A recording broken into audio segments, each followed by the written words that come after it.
What is a goal that you've reached only to say meh? 6-pack abs. I have ridges on me belly now. Big F-king deal. Yeah, same. I worked so hard and thought it'd be a bigger deal, then I realized that random people, read women, that may see my abs and body aren't likely to pay compliments unless they are drunk. But I get loads of compliments from my gym bros, so that's always an option. Most of what I have done in gaming. Pretty much. So far my gaming highlight was beating World at War on veteran difficulty. I caught all the Pokemon. All 150 of them. I had red version and my friend had blue. He helped me by trading me the ones I couldn't get. There's that guy in Saffron City who says he'll give you a prize if you catch them all. We were so excited, thought he would give us Mew or something amazing. Nope. A F-king certificate to print on a Game Boy printer. Meh. I make a fairly cozy sum of money for my age, degree, singleness, and lack of children. I feel like I should be super excited about it. But I'm pretty neutral overall. Money only matters when you don't have any. PhD. I was under the impression there would be some kind of free breakfast sandwich for life kind of thing. Nope. Also, the only person who calls me doctor is my mom. The only real perk is the momentary excitement you see when people first find out you have a PhD. Besides that, it's nothing too special. I thought about getting my PhD, but then realized that I didn't want to be in school for another 3 to 5 years. Really glad I just stopped at my master's. Making 6 figures. I used to be obsessed with it in my 20s. The closer I got to the goal, the less I cared about it. In fact, by the time I crossed the 6-figure mark, I hadn't even realized it until I was doing my taxes, and my actual reaction was just oh, neat. Losing my virginity. Sex is great. It's one of my favorite hobbies. But it's not as big of a deal as people make it seem. Same. Virginity is a dumb thing to hold so highly. I think he cared about taking it from me more than I did. Where did he take it? To the mall? Did he put it in his little pocket? Having a threesome. The girls had a good time and so did I, but the whole thing's a little overrated. But don't get it twisted, I'd do it again in a heartbeat. Graduating from college. Especially when you get a degree where you won't get paid too much. Work. Volunteering is my life right about now. Stroke. Just graduated and I'm wondering if I'm going to just have to settle in volunteering. Yes, I know I need job experience. You silly job applications. As a kid I've always wanted to be older. You know. Drive cars. Go to sleep whenever I wanted. Eat whatever. Now that I am. It's just. Meh. Double quote. Even at 21 I dreamed of being just a little older so I could be making some money. Have a better time with women. More freedom, without university and such. At 27. I'm in the same meh boat. I make pretty good money. I can do whatever I want when I want to, but the worries are different now. I definitely don't enjoy the parts of it I thought I would as much as I had imagined. I haven't had any alcohol in 4 months. I feel like it should be a big accomplishment for me considering how often much I drank before. I guess the meh is just me keeping myself in check. Some people quit for years and years and then one day out of nowhere they're right back in it.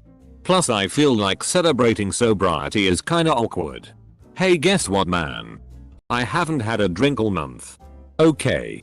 No, you don't get it, I was a pretty severe alcoholic for a long time. Congrats. Thanks. Double quote. That's how I'd imagine those conversations turning out. Tried coke once. It was cool but not sell your car good. Weird goal you had there. I feel that getting fucking wrecked is a goal we should all strive for at least once in our lives. I got a 4.0 my last semester in college.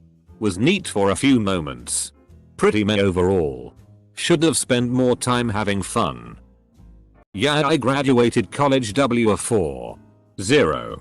Nobody gives a FCK. Nobody cares. I kinda wish I had made a B early on because it would have saved me some stress in my last year. Had sex? No. It wasn't transformational. There was no epiphany. No sudden revelation or burst of maturity. It was fun. But I didn't see what all the fuss was about. I think the world would be a better place if people didn't make such a bloody fuss over it. There are plenty of things much more important. Being promiscuous. I thought getting laid all the time made you a badass. We both know the gender inequality when it becomes to being promiscuous. It's cool as a guy. I actually only slept with 3 girls from the time I was 14 to the time I was 19. At that time I thought it should be reserved for those you care about. Well, later on when my life crashed, I started sleeping around to make myself feel better. I established 5 friends with benefits relationships whom I'd sleep with regularly, where it was nothing but one of us going to the other one's house, fucking, and leaving. Eventually I turned up the stakes even more, sleeping around every opportunity I got. There were times I left from one girl's house and went straight to the other one. 1 month I slept with 13 women, which at the time I was super proud of. Now with all that said, there is absolutely nothing cool about it. I soon discovered that it's very self-destructive. Sex becomes nothing more than a physical act and an ego boost. You lose all concept of it being a mutual bonding experience. For those of you who feel inferior because you haven't had many sexual partners, there is absolutely nothing wrong with you. Believe me, I always hated the minutes immediately preceding ejaculation, where I felt shameful and realized I was only becoming further detached from my emotions. When I moved to where I live in, I stopped the behavior. I've been abstinent by choice for a couple years now, and will remain so until I have corrected the psychological issues that caused me to behave recklessly. It was just one of many risky behaviors I undertook to cope with my undiagnosed issues. I'm just thankful that I didn't contract any diseases or create any children. It could have turned out much worse. Recruited to my dream school with my dream coach for an Olympic sport. Number 1 school in the country for my sport. Number 2 overall recruiting class my freshman year. I spent my entire adolescence and my teens training only to find the NCAA only wants to jam up athletes' athletic programs. The coaches are really only kind of happy when you're performing perfectly and you have a 4.0 and you've sworn off alcohol for eternity. Plus the school sees you and your talent and all the work you've put in over the years as a commodity. Then all of your peers will inevitably give you the "you didn't really get into this school BC, you had help from the athletic department and I had to do 40 hours of community service over my junior and senior years of high school and it was so hard." Most of the people where I went to school had lower SAT than me anyway. They never even sent me my conference championship ring. To be perfectly honest, becoming an Eagle Scout. 12 years of scouting and hard work from elementary school through high school. Turns out nobody actually gives a shit at all. It's a serious accomplishment. You won't get a lot of appreciation from others, but you will probably appreciate it more and more over the years when you notice all the little ways in which having the skills you developed make life richer. I didn't get close to Eagle, but what I learned in scouting has helped a lot in life. Knowing how to hike, camp, navigate, plan and appreciate being in the outdoors can bring a huge amount of enjoyment in life. To say nothing of character development. Most Eagle Scouts I have met have a depth of character that is uncommon. Running. Where is this high everyone is talking about? I took care of that after my half marathon though. But it was just meth. I'm not sure how to interpret this comment. If you are a meth user, then the reward center in your brain is not going to be working correctly. Is it possible that habitual meth use has dampened your dopamine response to anything that isn't meth? Because that's what a runner's high is. It's your body being flooded with dopamine in response to exercise. Your body wants exercise and is trying to reward you for doing it. Your reward is suppressed because your body actually really wants meth, not exercise. I worked really hard and ran a half marathon last year. On some level, I thought crossing the finish line was going to be this magical epiphany moment where I somehow understood the meaning of life or some shit. Suffice it to say, That was not my experience. I was exhausted, felt like shit, and desperately wanted to lie down somewhere. It really was true for me that the benefit was the training. Running the race itself did nothing for me. Same here, I ran 10 miles a couple of weeks before the actual race. And that felt more of an accomplishment. It was my first time ever running that far, and then I also knew that I would be able to finish the race. When I actually did, I was just tired and my legs hurt. Coming back to the US from spending some time in China. I had an amazing time when I was there. And I was sad to go. But I thought going back to the US I'd make some insightful observations about my country. The observations I made were that I was trapped by life. Go to school. Get a job. Have a spouse and kids and a house, then die. Pay your mortgage. Save money for your kids' college education. Pay taxes and higher prices for even food and die. I realized a lot of my life was more or less scripted like everyone else in the US. When I was out of country I was removed from the burdens of a responsible life and got to just enjoy being alive. Coming back to the toilet paper was just meh. Double quote.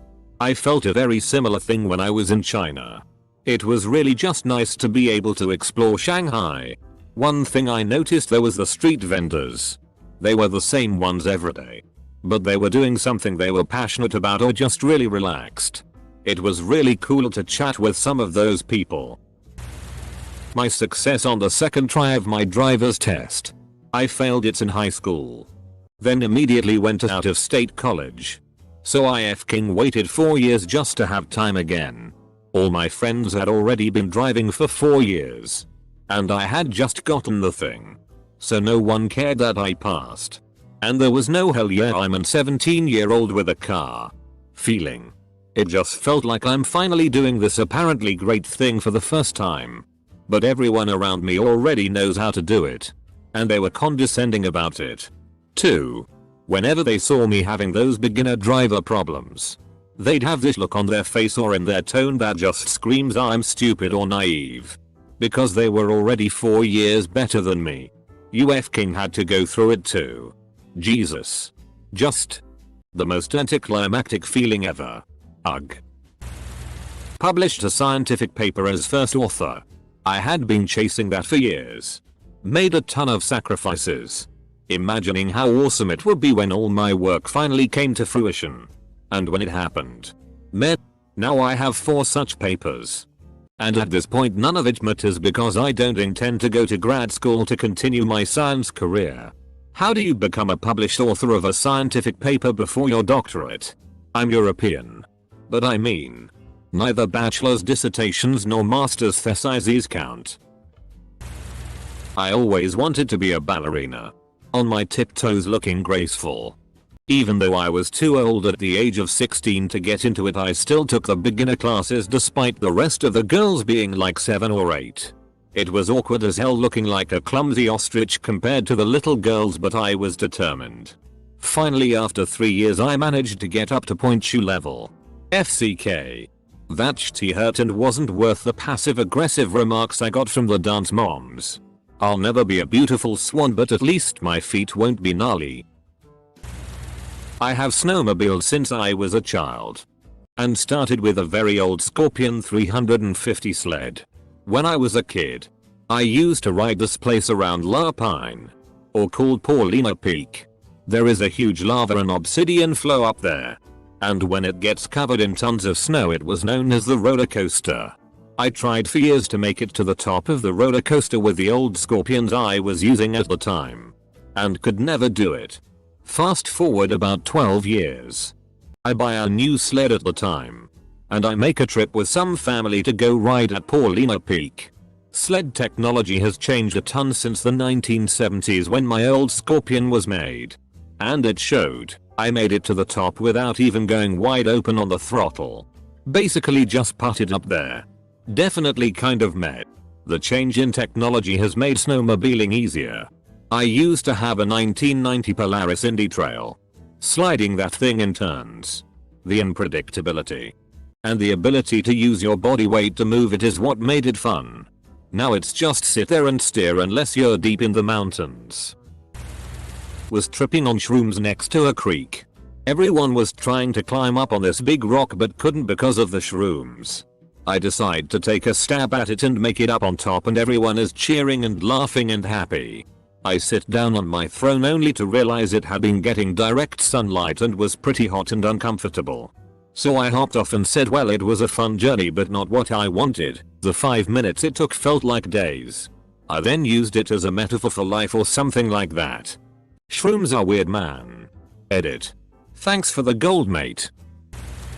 I ran a marathon. It's a great achievement to do. But all it takes is to be fit. And a few weeks of training to get your legs used to distance and then run really freaking slowly for just under 5 hours.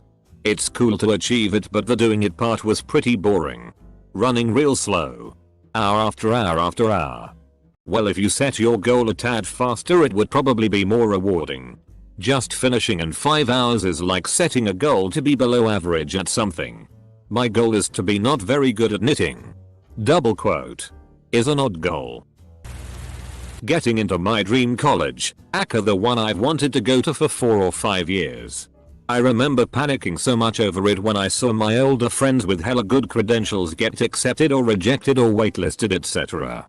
I wanted so much to get in, but after I did, during early admission, no less, I just didn't find myself extremely enthusiastic at all. Reaching 1000 subscribers on YouTube. In contrast to other channels, it's nothing, but beforehand it felt huge at the time. Imagine in your mind you hear a knock upon the door of your house. You go to answer it to find a line of people waiting for you to post a video. It may not seem much due to the elusive state of numbers. But 1000 people took the time to subscribe to a much smaller channel on a site dominated by larger channels. Take pride in the work you've put in this far. Getting a hand job. It's literally the same as masturbating. Except that this girl doesn't have nearly as much experience jerking me off as I do. I've been jerking myself off for years. I appreciate the effort. But if you want something done right, you gotta do it yourself. Same thing with blowjobs. I know what I like. I've got the flexibility. It just makes more sense for me to take care of myself. Last year, on steak and BL job day, I just told my GF, "Hun, focus on that steak. I'm going handle this BJ on my own." And I did half an hour of basic stretches and went downtown on myself. But the day turned out to be a huge disappointment. I couldn't get that horrible taste out of my mouth. She didn't use nearly enough garlic and the whole thing was overcooked and dry. Next steak and BL job day. The GF was just staying at home. Sometimes, you just got to be MR. Solo dolo. Yo. This may be frowned upon, but New York. Literally just left there to Boston yesterday. Nick was quite underwhelming. I imagined ROC Center to be this massive monument of a tree with a ginormous ice rink. Skating there costs $80 and people propose there. Times Square. Not as massive as it looks on TV. The people.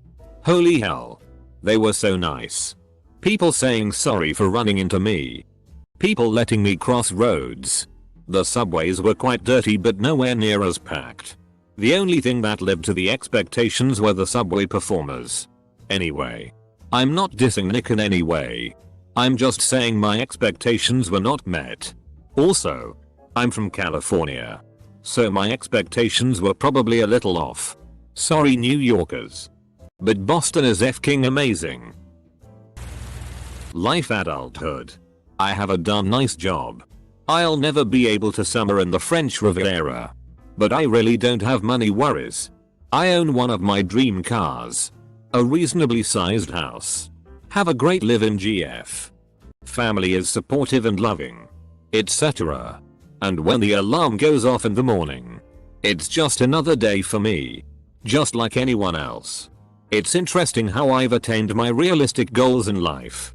High school me dreamed of a life like mine. But once you're there, it's still the same BS. Just in a different wrapping. Not that it's a bad thing. I have a hard time finding satisfaction in reaching goals. To earn 6 figures in salary. My life is pretty much the same as it was when I was making less. Say 70 grand. The only main difference is I'm paying off more of my loans and I'm saving more. My hobbies have not changed: martial arts, board games, video games, and I'm still with the same girlfriend who loved me and stood by me when I had nothing. Wall Street Journal did an article way back that calculated the income level of most return on happiness. It was around 70 grand. Further income beyond that either had diminishing returns on happiness, or it actually reduced happiness because of all the additional security, logistical, status, and other wealth related headaches. I was working my butt off to survive at 25 grand.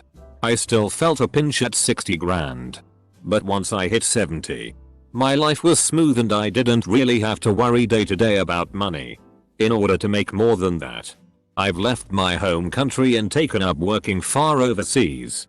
The compensation has increased geometrically, but I can look up from my desk at 11 in the evening and the primary thing it's really going to is my retirement.